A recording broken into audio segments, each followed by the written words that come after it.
nausea, and lightheadedness. These don't all come at once, but if you see even one or two, it's time to call 911. Another step you can take to improve your chances before the ambulance arrives is to chew on an aspirin and pour a vial of nitroglycerin under your tongue.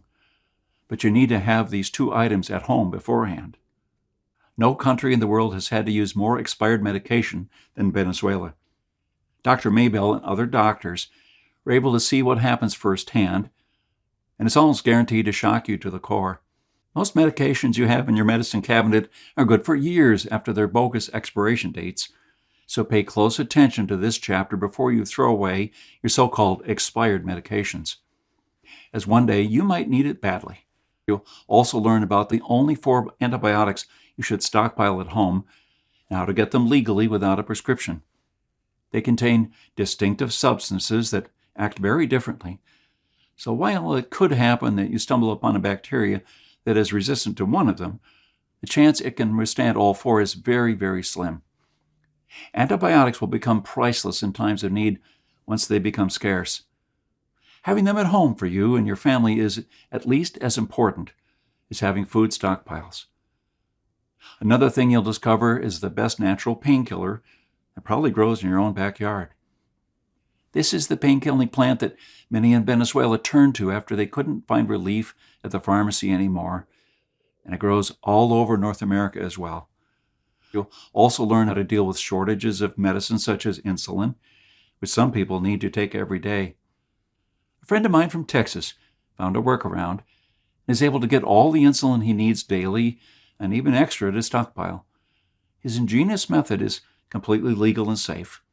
You could start using it immediately, not only for insulin, but also for some other medicines that are notoriously hard to stockpile.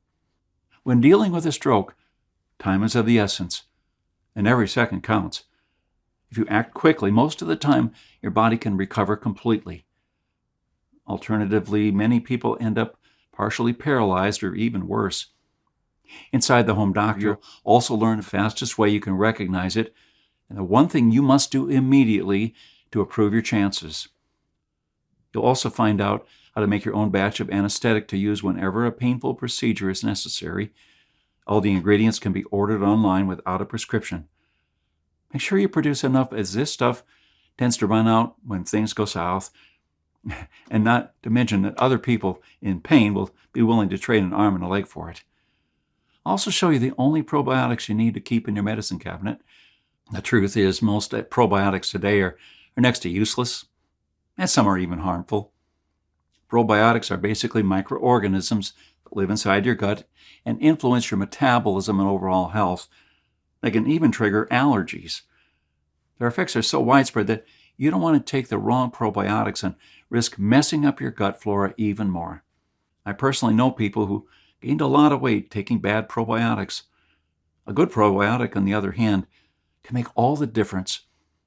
It will improve your digestion, help you get rid of gas, absorb the maximum amount of good nutrients from the food you eat, and take care of both diarrhea and constipation. During the flu season, a lot of people end up in the hospital with a high fever, coughing their lungs out. So one of the things I want to give you is a simple protocol to deal with it at home.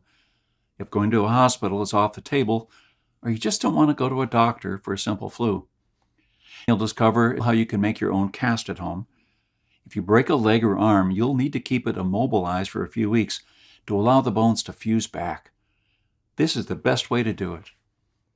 In Chapter 3, Skin and Skin Appendages, you'll find out all you need to know to manage conditions of the skin, such as corns, warts, athlete's foot, burns and scalds, dermatitis, fungal infections of the nails, insect bites and stings, abscesses, ulcers, or open wounds. You name it. You'll also discover why you should put egg whites on second-degree burns, what over-the-counter medicines and creams to stockpile for your skin, and the exact process of cleaning, stitching, and treating an open wound at home. You'll also learn about the little-known body signs that tell you if you have hidden inflammation inside your body at this very moment. You'll find out how I deal with my back problems. Until I found this 1-minute stretch routine, I often woke up like a hunchback, could barely walk to the bathroom, and it usually took me several hours to become functional.